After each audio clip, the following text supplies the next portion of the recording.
everybody. It's Vernon F, The Breakdown, new podcast presented by Sports News Stream.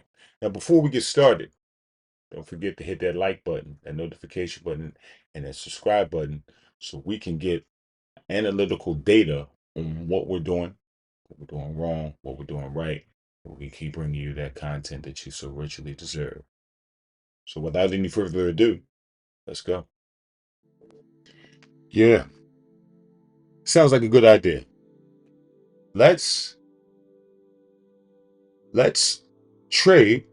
Let's let the Philadelphia 76ers trade Joel Embiid.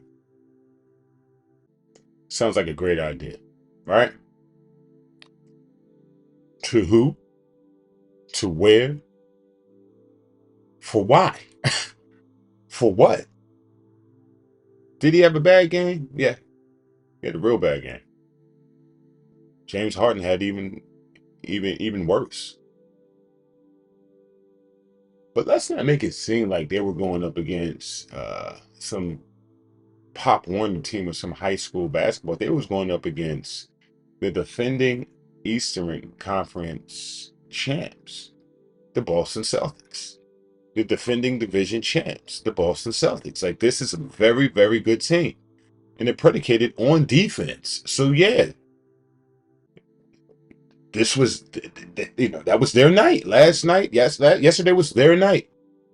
Just like when Embiid dropped whatever he dropped in game, whatever he dropped it in, or Harden dropped his 40 or something, it was their night. This is where the best plays the best. And no, everybody, yeah, okay, sure, I would want Embiid to drop 50 on any game he plays, but it doesn't work like that in the playoffs. Now, yet, Jason Tatum dropped 51, but prior to that, he was pretty much ass. Why? Because the Sixers were balling defensively. And on top of the fact that he just didn't really, he couldn't find his shot. But that happens. Now, is it something consistently where I'm considering, okay, Joel Embiid has to go? No. All right, let's talk about it. Let's break it down. Okay, let's trade Joel Embiid. Where is he going? And what are we getting for him? There's not enough packages, picks, players, and compensation in the league to make sense to get rid of Joel Embiid. They're going to send you about 5 or 6 picks, 4 or 5 miscellaneous, or 4 or 5 players that don't fit anything of what you got going on. Makes no sense. I get it. We're all mad, but let's not talk silly now. Trading Joel Embiid is off the table. I'll tell you what's on the table though. Firing Doc Rivers. Trading Tobias Harris. Letting James Harden walk or trade him. And while we're at it, we can go ahead and pluck PJ Tucker, whatever his name. You can pluck him too. Only people that stay on this team: Joel Embiid, Tyrese Maxey.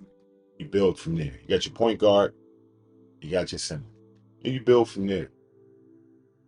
I like a Julius Randle. Something to that caliber. No Jordan Poole. That makes no sense. Or anybody like that. You want individuals that can go ahead and complement the pieces that you have in place.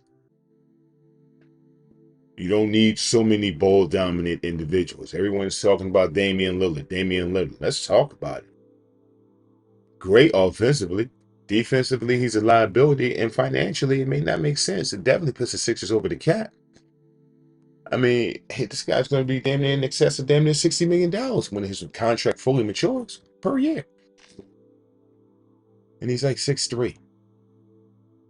So you got Maxey and Damian Lillard as your starting point guard, as your starting guards. That's your backcourt.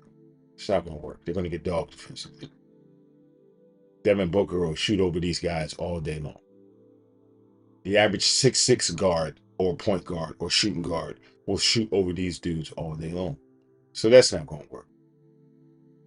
Oh, by the way, if you do trade Joel Embiid, the Sixers go through the floor.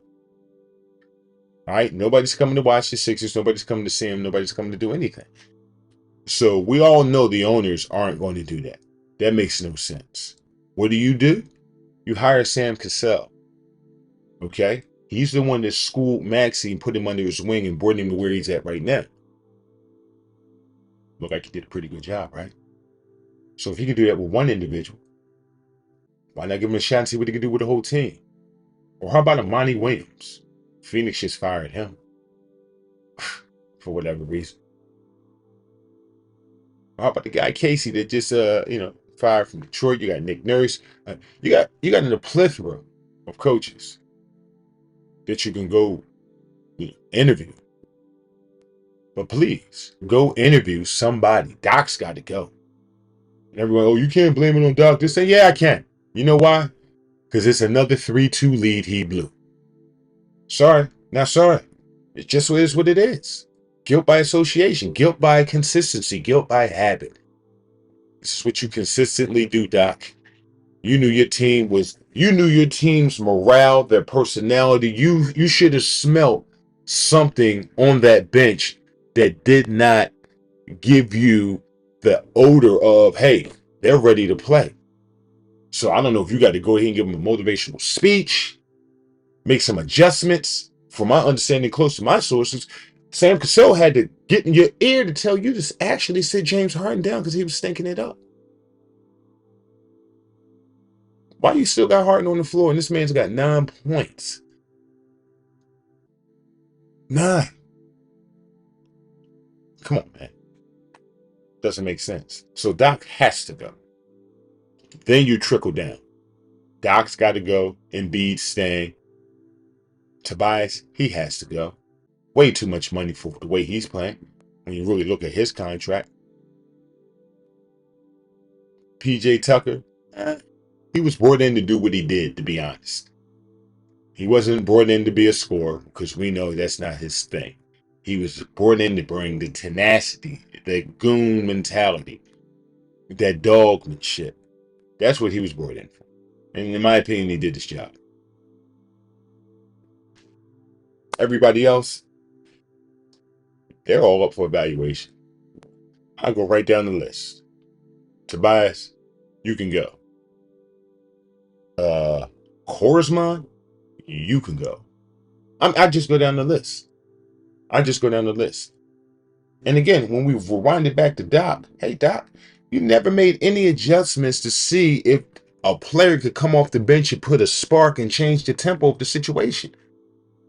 Maybe defensively, offensively, something. Bring some toughness, maybe try to bully a couple of individuals in the paint. Nothing. You just let the blood keep flowing. You gave up. Therefore, your players gave up. It starts with the head. I keep telling everybody that. Everyone wants to blame Joel Embiid like he was supposed to go drop 45. Even if he dropped 45 points, it's still lost. Like, so it isn't like, okay, oh, let's blame it all on Joel. Come on, man. Come on. We already knew he was hurt anyway. We already knew he was going to. What did you think was going to happen with him scoring 33 points a game? What did you think was going to happen? They have to go back to the drawing board. And here's my prediction. They're going to hire Sam Cassell as the head coach. Tobias Harris is out of here. James Harden is out of here. I think PJ Tucker is out of here. And they're going to bring in some individuals that are more advantageous for Tyrese Maxey and Joel Embiid. And they will build from there. Sam Cassell, Tyrese Maxey, and Joel Embiid. Everybody else, well, that's up for debate. What do you think? Am I way off? Am I talking crazy? Am I talking out the side of my neck? Or am I talking like the genius that I am when it comes to this sports thing? That's why I have the breakdown. I break it down for y'all so y'all can understand it in layman terms. All right? Sam Cassell, Tyrese Maxey, Joel Embiid. You build from there. You keep Milton. I like Milton. You can keep him. But, other than that, you really have to go down the bench and really start thinking about who's got to go and who stays.